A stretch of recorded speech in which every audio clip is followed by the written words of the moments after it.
Chapter 106, Ahab's Leg. The precipitating manner in which Captain Ahab had quitted the Samuel Enderby of London had not been unattended with some small violence to his own person.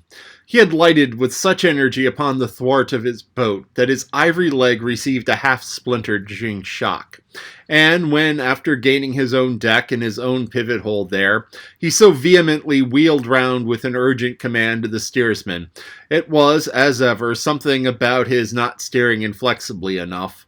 Then the already shaken ivory received such an additional twist and wrench, that, though it still remained entire and to all appearances lusty, yet Ahab did deem it entirely untrustworthy.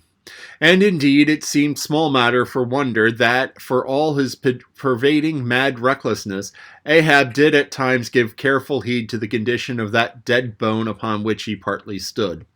For it had not been very long prior to the Pequod's sailing from Nantucket that he had been found one night lying prone upon the ground and insensible, by some unknown and seemingly inexplicable, unimaginable casualty, his ivory limb having been so violently displaced that it had stakewise smitten and all but pierced his groin.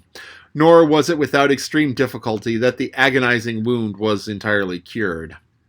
Nor at that time had it failed to enter his monomaniac mind that all the anguish of that present suffering was but the direct issue of a former woe, and he was too plainly seemed to see that the most poisonous reptile of the marsh perpetuates his kind as inevitably as the sweetest songster of the grove. So equally with every felicity all miserable events do naturally beget their like.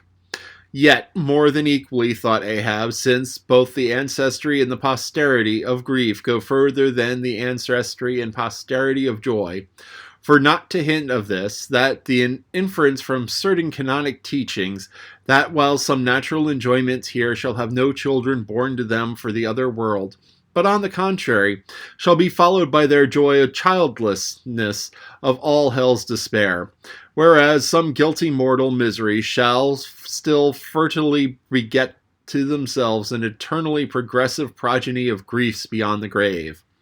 Not all to hint of this, but there seems an inequality in the deeper analysis of the thing. For, thought Ahab, while even the highest earthly felicities ever have a certain unsignifying pettiness lurking in them, but at the bottom all heart woes a mystic significance and in some men an archangelic grandeur, so do their diligent tracings out not to belie the obvious deduction. To trail the genealogies of these high mortal miseries carries us at last among the sourceless primogenitures of the gods, so that in the face of all the clad haymaking suns and soft symboling round harvest moons, we must needs give in to this, that the gods themselves are not forever glad. The ineffaceable sad birthmark in the brow of man is but the stamp of sorrow in the signers. Unwittingly, here is a secret has been divulged, which perhaps might more properly, in set way, have been disclosed before. With many other particulars concerning Ahab, always had it remained a mystery to some. Why it was that for a certain period, both before and after the sailing of the Pequod, he had hidden himself away with such grand llama-like exclusiveness, and for that one interval sought speechless refuge, as it were, among the marble senate of the dead. Captain Peleg's bruited reason for this thing appeared no means adequate, though, indeed, as touching all Ahab's deeper part, a revelation partook more significant darkness than of explanatory light. But in the end that all came out, that this one matter did at least, that direful mishap was at the bottom of his temporary reclusiveness. And not only this, but to that ever-contracting dropping circle ashore, who, for any reason, possessed the privilege of less banned approach to him, to that timid circle, the above-hinted casualty, remaining, as it did, moodily unaccounted for by Ahab, investing itself with terrors not entirely underived from the land of spirits and of walls. So that through their zeal for him they had all conspired, so far as in them lay, to muffle up the knowledge of this thing from others, and hence it was that not till a considerable interval had elapsed did it transpire upon the Pequod's deck. But be all this as it may, let the unseen, ambiguous synod in the air, or the vindictive princes and potentates of the fire have to do or not with the earthly Ahab. Yet in this present matter of his leg, he took plain practical procedures. He called the carpenter. And when that functionary appeared before him, he bade him without delay set about making a new leg, and directed the mates to see him supplied with all the studs and joists of jaw ivory, sperm whale, which had thus far been accumulated on the voyage, in order that a careful selection of the stoutest, clearest grained stuff might be secured. This done, the carpenter received orders to have the leg completed that night, and to provide all the fittings for it, independent of those pertaining to the distrusted one in use. Moreover, the ship's forge was ordered to be hoisted out of its temporary idleness in the hold, and to accelerate the affair, the blacksmith was commanded to proceed at once to the forging of whatever iron contrivances might be needed. This is the end of chapter 106. So, Ahab, when he was on the boat, on the other boat, he jumped off, and when he landed hard, and he cracked the whalebone. And then he was up on deck, and he was wheeling around and yelling at the steersman. As he was wheeling around, it cracked a little bit more. He's like, that does it, new leg. So he called up the carpenter, called up the blacksmith, and says, make me a new one.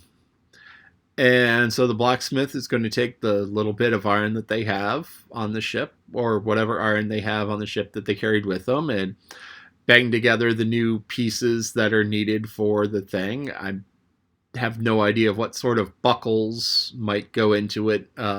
Perhaps a steel cap for the end to keep it from wearing down. Then the carpenter is going to carve up a new leg out of bits of whale jawbone, because the ship is partially made up of wood from whales. It's bones that have been cut up.